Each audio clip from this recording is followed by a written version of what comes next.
Hello people, so I'm going to be doing 3 movie reviews and 1 video, and that is of the Dark Knight trilogy. I just ordered all of these on 4K, got them for fairly cheap, and I watched all 3 of them back to back. Not in one day, but in 3 days in a row, watched one per day.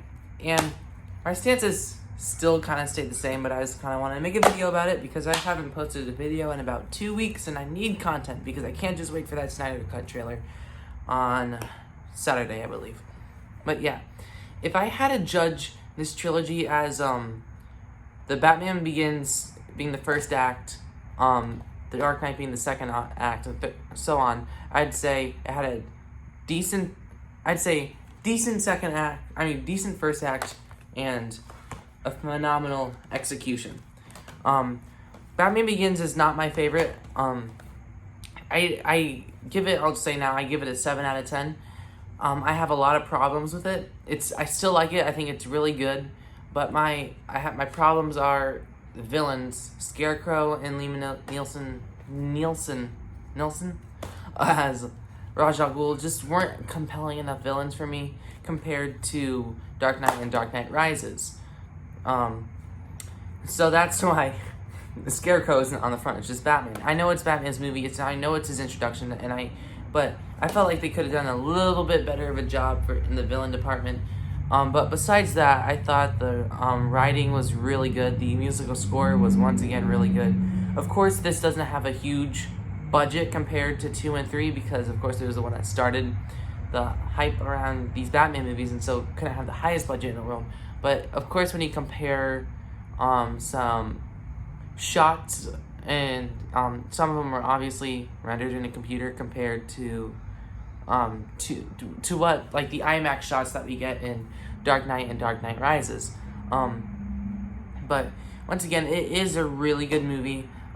It has a lot of cliche setups, but in a Nolan-esque way.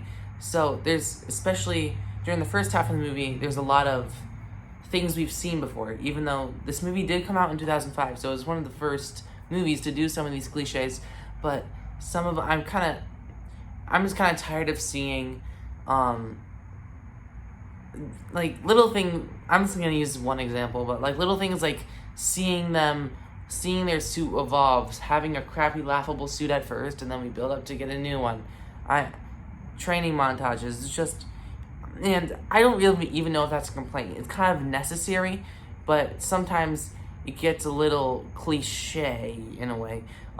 Sometimes it doesn't feel like Nolan didn't make some elements as unique as I wanted them to be for a superhero movie in his take.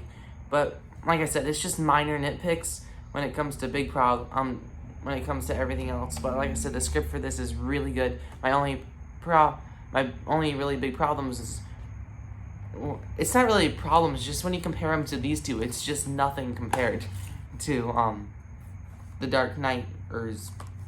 But yeah, like I said, really, really enjoyed this one though. But now let's just get to Dark Knight. Love this movie. I'll say, when it comes to my favorite out of these 3, I flip-flop between these two. One day I like Dark Knight more, one day I like Dark Knight Rises more. I do get, as for entertainment though, I am more entertained by Dark Knight Rises. That's just my opinion. But as a film, as a full feature-length movie, Dark Knight is just a masterpiece. But you also have to take that enjoyment part into consideration.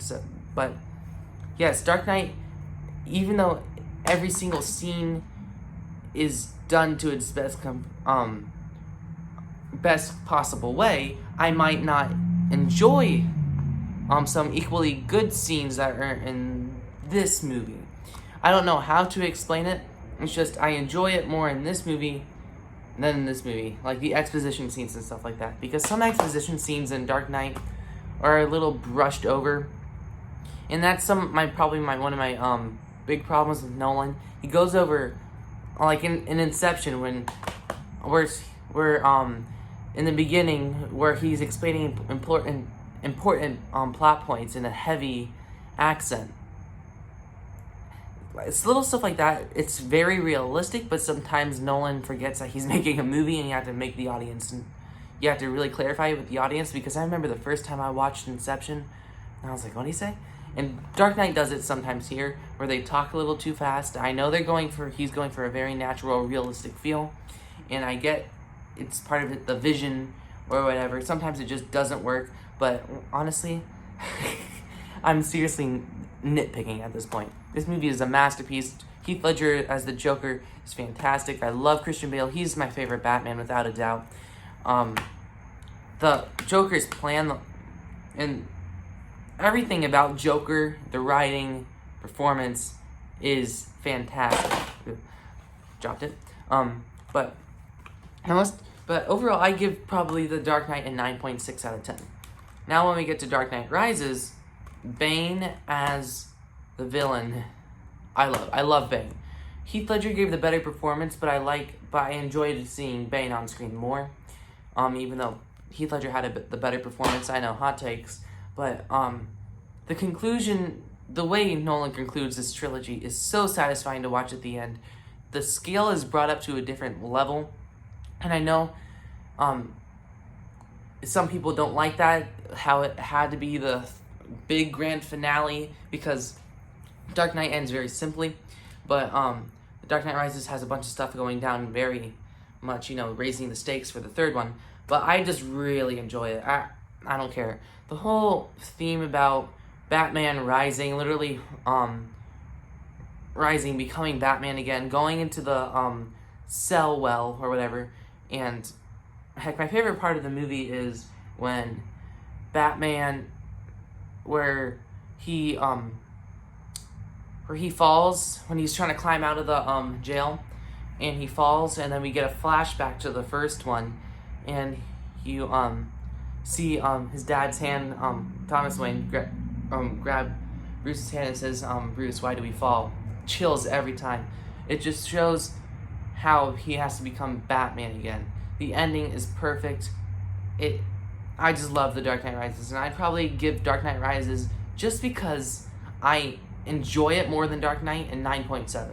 They're both practically perfect movies in my eyes.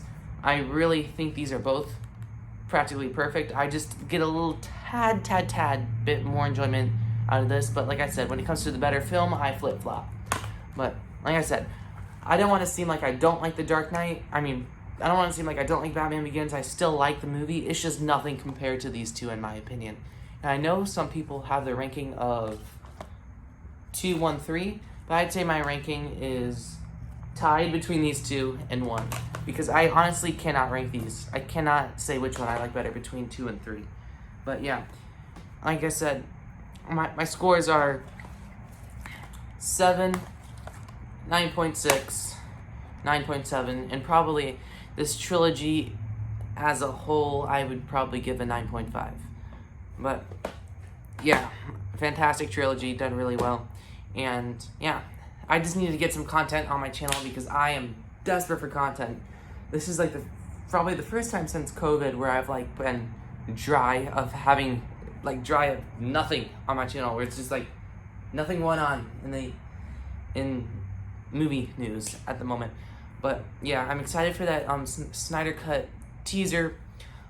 That's coming when's it coming? It's coming Saturday. But yeah, I'll definitely have my video out on that.